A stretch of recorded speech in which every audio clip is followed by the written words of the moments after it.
This is VFL Weekly Wrap for round 17. Go through the games first. Now, Sydney beat Brisbane by 16 points at Tramway Oval, 11-12-78 to 9-8-62. Sydney were front all the way. Brisbane smashed them in clearances. Brisbane only took 34 marks. Sydney laid 101 tackles. Now for Sydney, Billy Cootie, 5 goals, 13 tackles.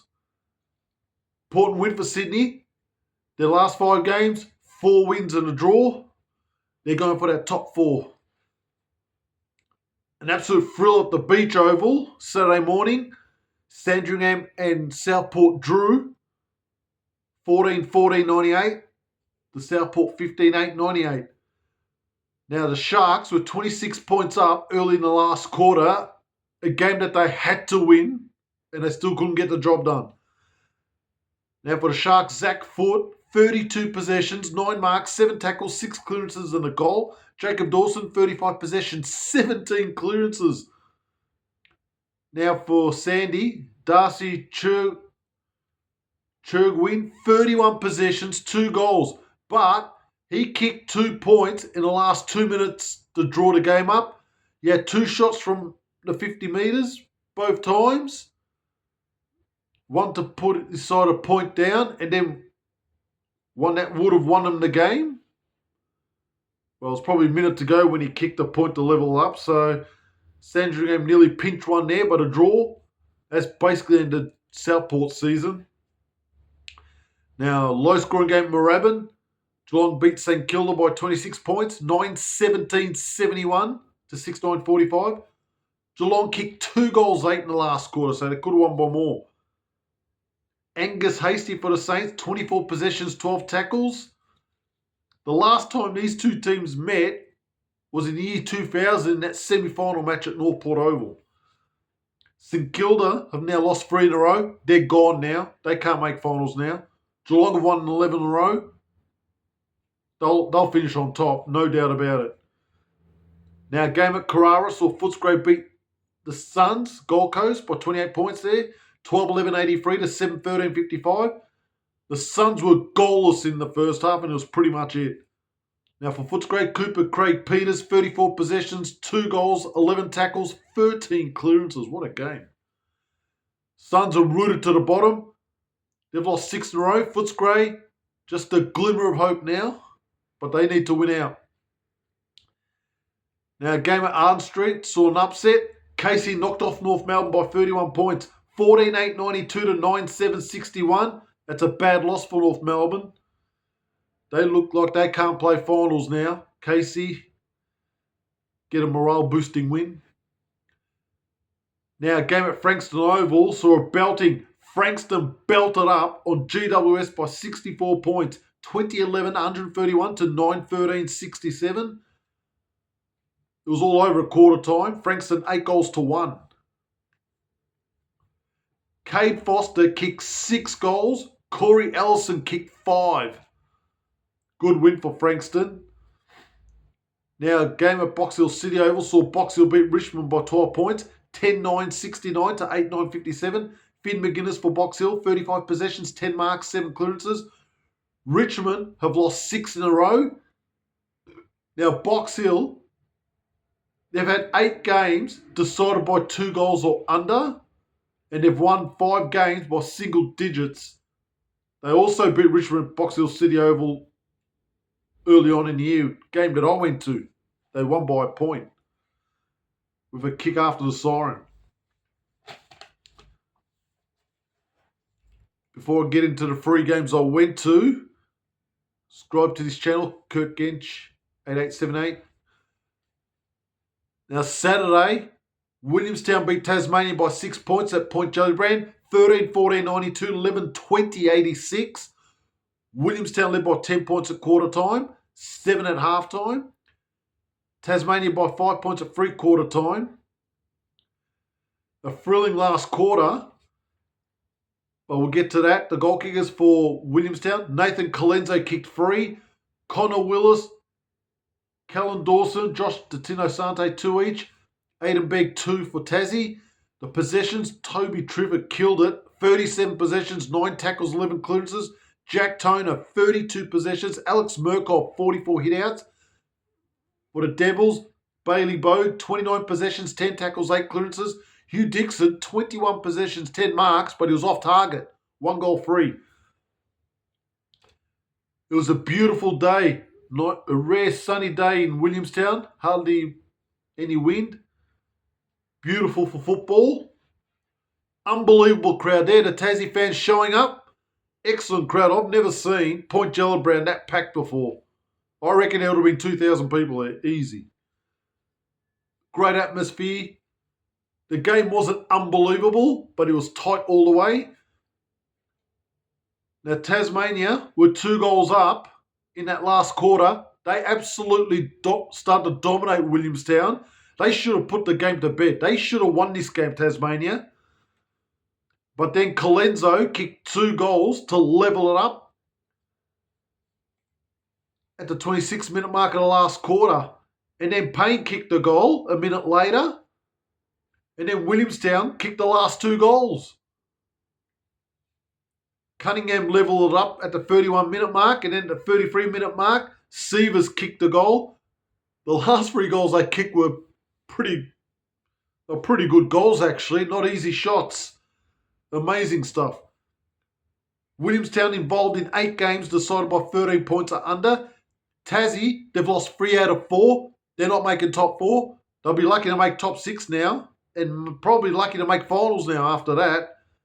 That's a game they should have won. Williamstown, never bet against them at home, especially when it's close. That's a gutsy win by Williamstown. Because if they lost that game, I reckon they would have been in big trouble. They're level of Tasmania on 8.5 wins. Now I went to 2 games on Sunday. Double dipped here.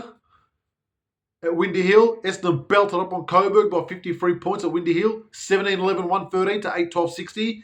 Essendon won every quarter. The major goal kickers for Essendon, Nick Cox, 7 goals. Eliasardis, Matt Gelfie, 2 each. Seb Murphy, 3 for Coburg. The possessions, Eliasardis, 36 possessions, 2 goals. Zach Johnson, 31. Darcy Parish, 21 possessions, 9 tackles, 9 clearances. For the Burgers, Joel Trudgeon, 26 touches. Flynn Gentile, 26 touches, 7 tackles. Jack Bytel, 26 touches, 8 clearances. 3 of them had 26 touches. Coburg hasn't won a game at Windy Hill since 2002. Well, that's going to continue. Essendon have won the last 7 against Coburg. Essendon have won 3 in a row. They're level on 8 wins with Coburg now. That was a bad loss for Coburg, but having said that, that Essendon team was stacked. And they was never in doubt. Deserved the win. They were far too good for Coburg. They had 2 first gamers, Coburg, and they got some injuries. They were really up against it. It was a good crowd at Windy Hill. Ground in good condition, as always, Windy Hill.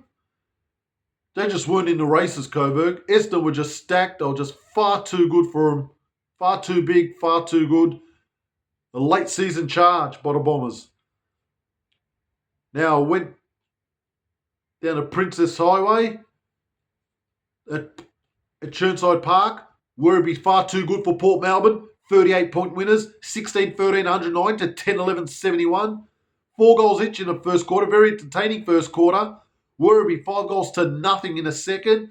Port Melbourne 4 goals to 3 in the third. Werribee 4 goals 2 in the last. The goal kickers, the small forwards, did the damage for the Bees there. Jay Dowhouse, good to see him playing again. He kicked 5 goals, equalled his best haul ever.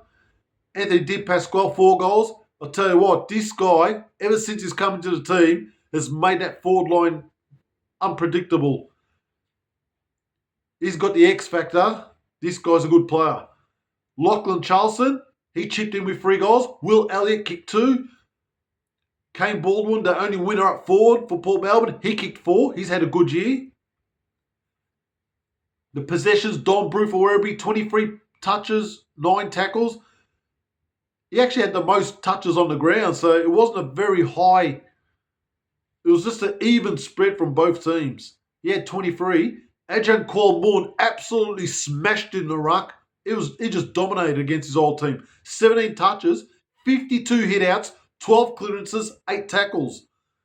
Ben Hobbs for Port Melbourne.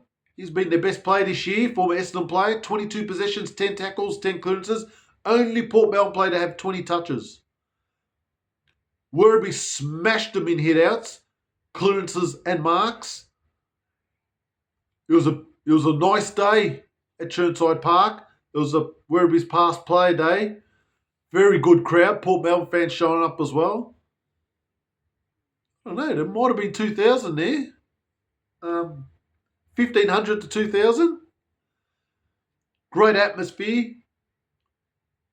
Mate, as I said, Port Melbourne playing above their means, but they've been very competitive this year. They pride themselves as a contested team. It was a good first quarter. I thought this could be a close game. But Werribee in that second quarter, 5-0. They dominated the territory. They dominated the clearances. They just dominated everything. And I think the game was over there. They were 5 goals up at halftime. I thought the game's over. There's no way Port Melbourne can come back. The only way Port Melbourne can win is if they get a jump on teams and they can play that contested brand footy and hold on. But if they're playing catch-up, they're not going to win. They're not a free-flowing team like Werribee.